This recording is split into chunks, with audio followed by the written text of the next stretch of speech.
What's going on, everybody? Welcome back to another video. Today, we're going to talk about how you can stop procrastinating to finally be successful.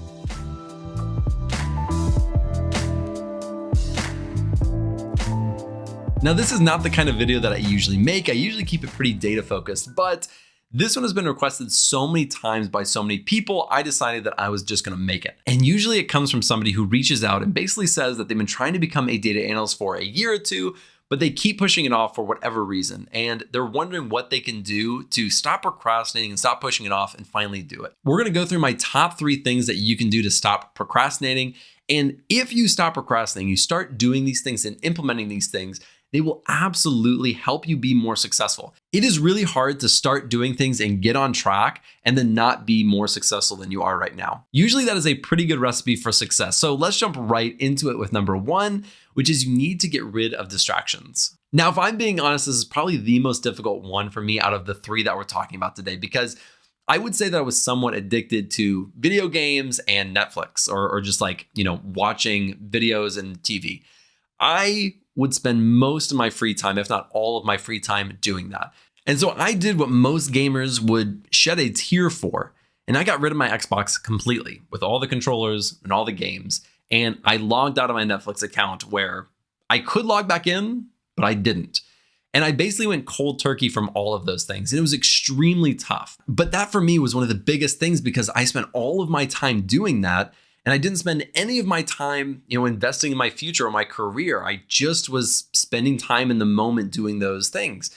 And so I now had all of this available free time, hours and hours of free time to be able to devote to the things that actually would help me be successful in the long run. Number 2 is having goals and ambitions for your career and your future. And you just got rid of those distractions. And for you, it may just be 30 minutes or 1 hour every single night. And so that's about 7 hours a week that you can now dedicate towards achieving these goals. Looking back to my peak of procrastination when I knew I wanted to accomplish things and I just didn't, one of the biggest things that was holding me back is I didn't have a clear picture for the things that I wanted to achieve. I just said, I want to be successful, but I didn't have any building blocks. I didn't have any goals that I wanted to actually meet in order to get there. I just kind of wanted to be there. And so I would push it off because it seemed so insurmountable, right? And so when you actually sit down and you say, here are the things that I'm going to do. I'm going to take this course. I'm going to get this certification. I'm going to apply. And you set deadlines and timelines for yourself. And those things become more realistic and they become more achievable. And for me, that was huge. I feel like when I was first starting out, I didn't have a sense of purpose. I didn't have a sense of, here are the things that I can do to actually get to where I want, which was to become a data analyst. And then I realized SQL was the thing that I wanted to do. That became my goal. And so I set aside all this time and I got rid of all these distractions and just started honing in and spending all my time learning SQL and becoming really good at it because I knew or I felt that if I could achieve that, if I could become really good at it, that would help me be successful. That was a goal that I had to ultimately achieve becoming a data analyst. Number 3 is creating a routine and forming a habit. Now, this one can happen accidentally or kind of as you go through the motions of those first 2 things of getting rid of your distractions and creating goals.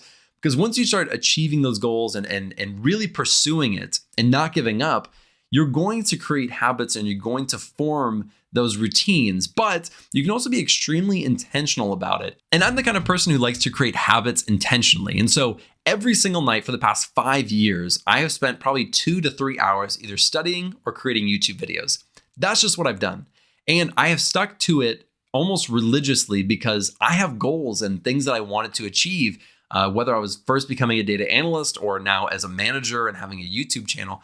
There are things that I still want to achieve and I want to do with my life. And so I am very intentional with my time and I created that habit, that routine, and that has helped me immensely over the past 5 years because I know that every single night, at the end of the night, I have dedicated time to do these things. And there are absolutely days where you are going to get out of your routine, you're going to go do something, go hang out with friends, do something else, and that is completely fine. But being able to jump back in that routine and get back into that habit, that is extremely important for long-term success. Now, I may have made all of that sound super easy, but I promise you it is extremely difficult. And that's why so many people have probably reached out to me because it's very difficult. And I understand that more than almost anybody. But if you follow these things and you really are intentional with your time and you follow these 3 steps, there is no way that you can't make progress. If you do these things, you absolutely will make progress and you will be more successful than you are yesterday and the day before. It's all about being consistent, making a goal, getting rid of those distractions, and creating a routine where that becomes part of your life. I like to think about it like this. In 3 months or 6 months, where will I be? Will I still be pushing things off and be 6 months behind? Or will I be 6 months ahead when I'm studying and I'm doing the things that I need to do to get to where I want to be? I spent years just procrastinating and pushing things off and never making any progress and just feeling like I could have done so much with my past and really regretting all that time I wasted. But I finally was able to kind of get it together and implement these things for a long time. Probably the last 5 years, I've been doing these things. And if you start today, that can be you in 5 years. And so this is kind of more of a motivational speech at the end, but I promise you that these things work. You just have to do them. And so if you are in the process of wanting to become a data analyst, but you keep pushing it off, this is a message directly for you. And I hope that this is the information and the motivation that you needed in order to start making progress on your career. Stop right here, get rid of those distractions, make a plan, set some goals, and then start building that routine starting today. I hope this has been helpful. I really genuinely do. If you like this video, be sure to like and subscribe below. I'll see you in the next video.